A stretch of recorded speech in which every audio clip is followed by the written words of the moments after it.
നമ്മുടെ current പ്രൊജക്റ്റിൻ്റെ final sections ആണ് ഇപ്പോൾ നടന്നുകൊണ്ടിരിക്കുന്നത്. ട്യൂബിംഗ് പൈപ്പാണ് ആ കാണുന്നത്. ഈ ട്യൂബിംഗ് പൈപ്പ് ഇൻസേർട്ട് ചെയ്തതിന് ശേഷം പ്രഷർ ടെസ്റ്റും ചെയ്ത് കഴിഞ്ഞാൽ നമ്മുടെ പ്രൊജക്റ്റ് കംപ്ലീറ്റ് ആയി. സോ ഡ്രില്ലിങ്ങും കഴിഞ്ഞു, കംപ്ലീഷനും കഴിഞ്ഞു. നെക്സ്റ്റ് സ്റ്റെപ്പ് പ്രൊഡക്ഷനാണ്. ആ സമയത്ത് നമ്മൾ ഇവിടെ ഉണ്ടാവില്ല. കുറച്ച് സിനിമയൊക്കെ കണ്ട് ഞാൻ കുറച്ചൊന്നും ചില്ല് ചെയ്തിരുന്നു. പിന്നെ ഉച്ചക്കത്തേക്ക് ലഞ്ച് വന്നു. ഇന്ന് അത്യാവശ്യം നല്ല ഫുഡായിരുന്നു. റൈസും ചിക്കനും ബീഫും അതിനൊപ്പം വെജിറ്റബിൾസും എല്ലാം ഉണ്ടായിരുന്നു. കഴിക്കുന്നതിൻ്റെ ഇടയിലും കണ്ണ് ചുമ്മാതെ നിൽക്കണം.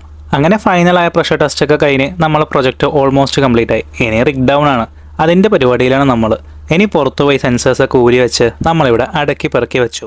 പിന്നെ യൂണിറ്റൊക്കെ ക്ലീനാക്കി കുറച്ച് ഫൈനൽ റിപ്പോർട്ടിങ്സ് ഒക്കെ സബ്മിറ്റ് ചെയ്ത് നമ്മൾ റിഗിനോട് ടാറ്റ ബൈ ബൈ പറഞ്ഞു. ഇനി ഈ ലൊക്കേഷനിൽ നിന്ന് അടുത്ത ലൊക്കേഷനിലേക്ക് ഈ റിഗ് മൂവ് ആവും. അപ്പോൾ നമ്മുടെ യൂണിറ്റും അതിൻ്റെ ഒപ്പം തന്നെ പോകും. ക്യാമ്പ് എത്തിയപ്പോൾ അത്യാവശ്യം നല്ല ലേറ്റായി. അവിടെ എത്തിയപ്പോൾ നമ്മുടെ മെയിൻ ആളുണ്ടായിരുന്നു. ഇവിടെ ബാക്കി വരുന്ന ചിക്കനൊക്കെ കഴിക്കുന്നത് മൂപ്പര. അപ്പോൾ ഓക്കെ ബൈ.